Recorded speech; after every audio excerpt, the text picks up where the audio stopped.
Next, it's going to ask us, hey, do you want to trim off any areas? ExoCAD actually does a really good job of trimming off stuff. We don't have too much flash here, and so I'm going to let ExoCAD do that. But if I wanted to trim out some area, I would just click and click, click and click, and then double click and hit delete.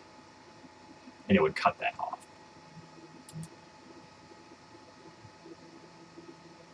Now it's going to ask us, hey, we've got some teeth and occlusion. Do you want to settle the models? And I really don't. So click Don't Hit Modify Scan Data. So now what it did was it went ahead and put a tie base in there. Now it's asking, hey, what's the emergence profile of your restoration? And so what we just do is we click.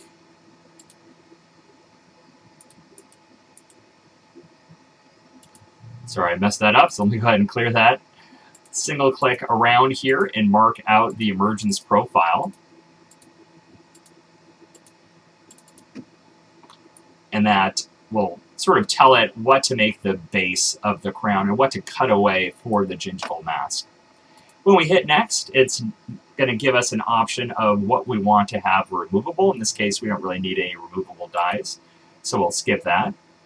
Now it's going to go ahead and put the analog in. So it's saying here it's a prototype warning.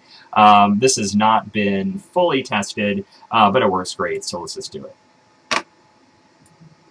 So now we have our analog in, and if you look really close at this, this is the NT Trading analog, which has a nice little screw at the base so we can remove it later on. You may also look over here, and it says masks. This is going to give us our gingival mask, and I want to do that. So you hit mask, and you hit add. And so now we just click around again. It's kind of a redundant step, I'm not going to lie. But we just tell it where we want that gingival mask to be created and hit run.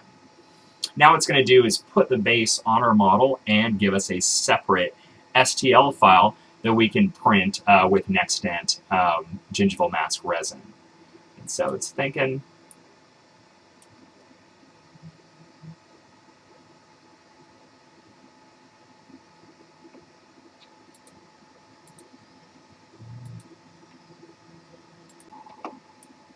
Okay, so here's our model. We have a gingival mask here.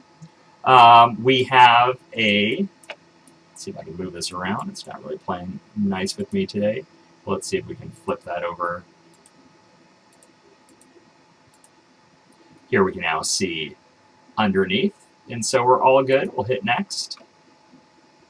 It's going to go ahead and give us our opposing arch. We can generate that model next.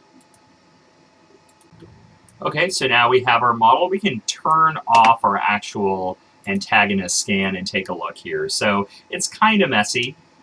We can definitely clean that up in Meshmixer if we have to.